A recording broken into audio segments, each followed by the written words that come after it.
Hello guys, good afternoon. कैसे हो सब? क्लास अगला आज 10वें दिन के क्लास में सबका स्वागत है। वीडियोस को निरंतर देखते रहो क्योंकि ये शायद ही आप लोग की क्लासेस से ये सारी टॉपिक्स की लगेगी, है ना।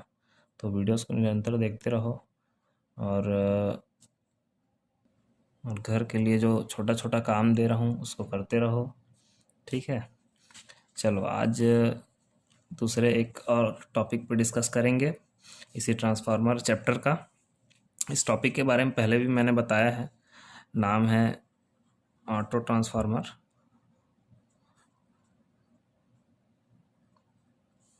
ऑटो ट्रांसफार्मर का आपको मैंने वर्क बताया था और कैसे इसका यूज़ एज अ ट्रांसफार्मर सब स्टेशनों में किया जाता है ये बताया था, है ना।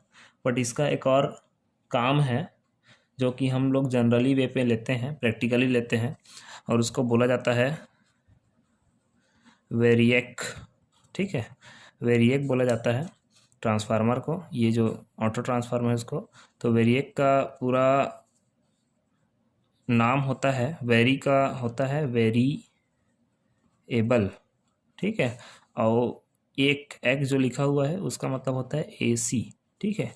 तो वेरिएबल एसी, नाम से ही समझ आ रहा है कि एसी जो है मतलब एसी का जो सिग्नल है या करंट है या एसी करंट, वो क्या है, वेरिएबल है, मतलब चेंज होता है, ठीक है। कम ज़्यादा या जिसको वेरी कर सकते हैं, है ना, कम या ज़्यादा, है ना। इस अलग अलग अमाउंट पे इसका यूज़ किया जा सकता है ना। ये होता है वेरिएबल, ठीक है। तो इसका कंस्ट्रक्शन कैसे होता है, ये है क्या एक्चुअल में, इसका यूज़ क्यों किया जाता है, ये मैं बताता हूँ। पहले इसके लायक मैं एक छोटा सा इसका डायग्राम बनाता हूँ।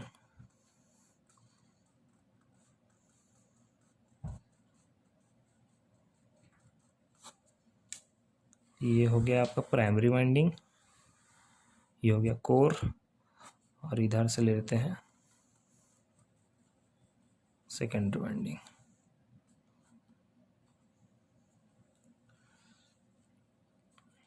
ठीक है।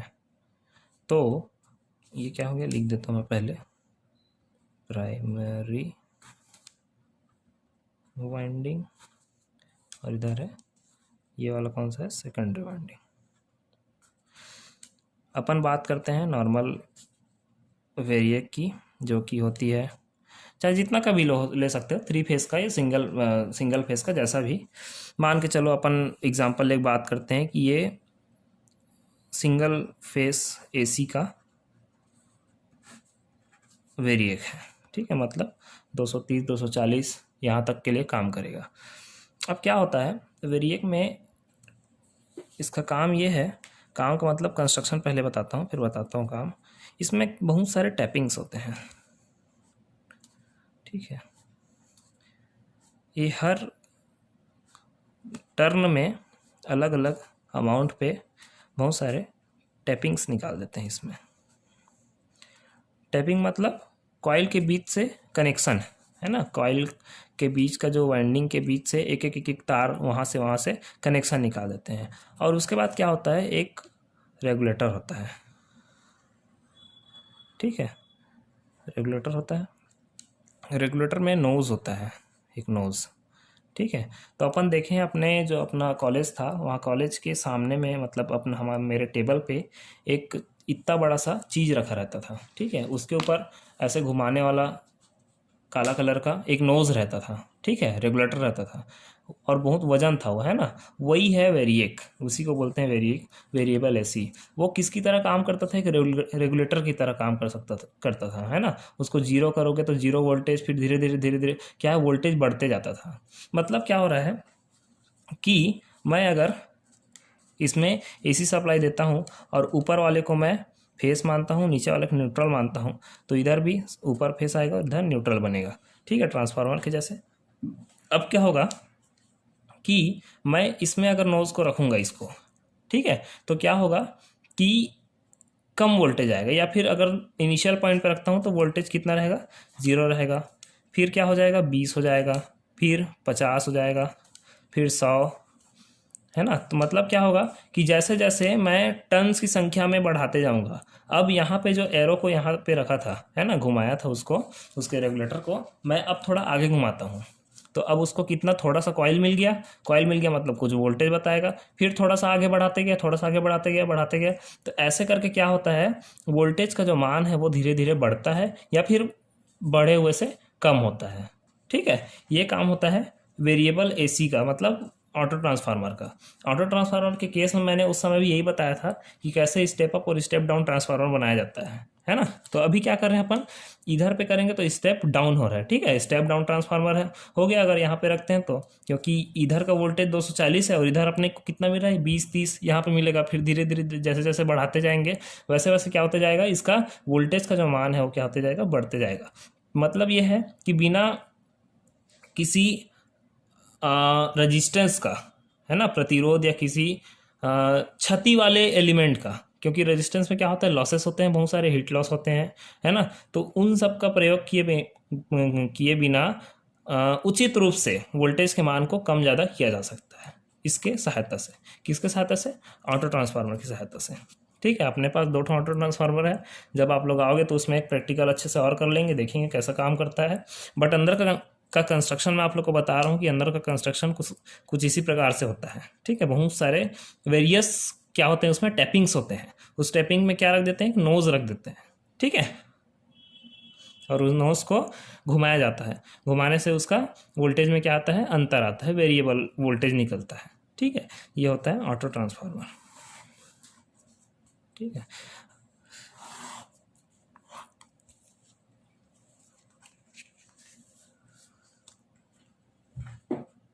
ऐसा ही और एक और चीज़ है कि 3 फेस के लिए होगा तो क्या होगा, 3 कॉइल होंगे ऐसे, और वो नोज़ क्या होगा, 3 जगह काम करेगा। ठीक है, ये जो नोज़ है इसमें ये किसके लिए काम करेगा, 3 जगह के लिए काम करेगा अगर 3 फेस होता है तो, और कुछ अंतर नहीं है इसमें। ठीक है, ये सिंगल फेस के लिए बताया हूँ, 3 फेस के लिए 3 नोज़ रहेंगे उसमें। ठीक है, एक और चीज़ था बता देता हूँ मैं आप लोग को, वो होता है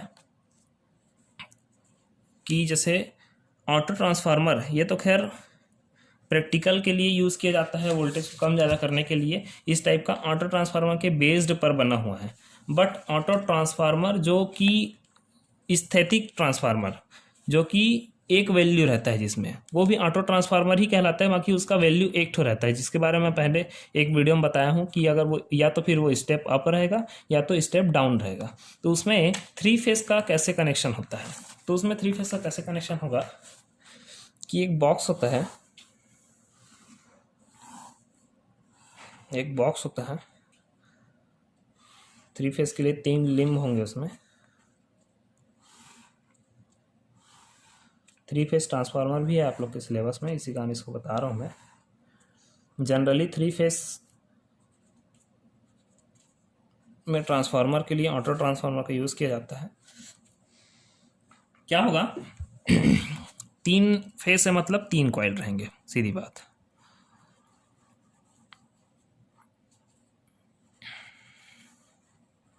ये क्या है, इसके कॉइल है, इसके वाइंडिंग है। ठीक है, ये 3 फेस के लिए 3 कॉइल हो गए।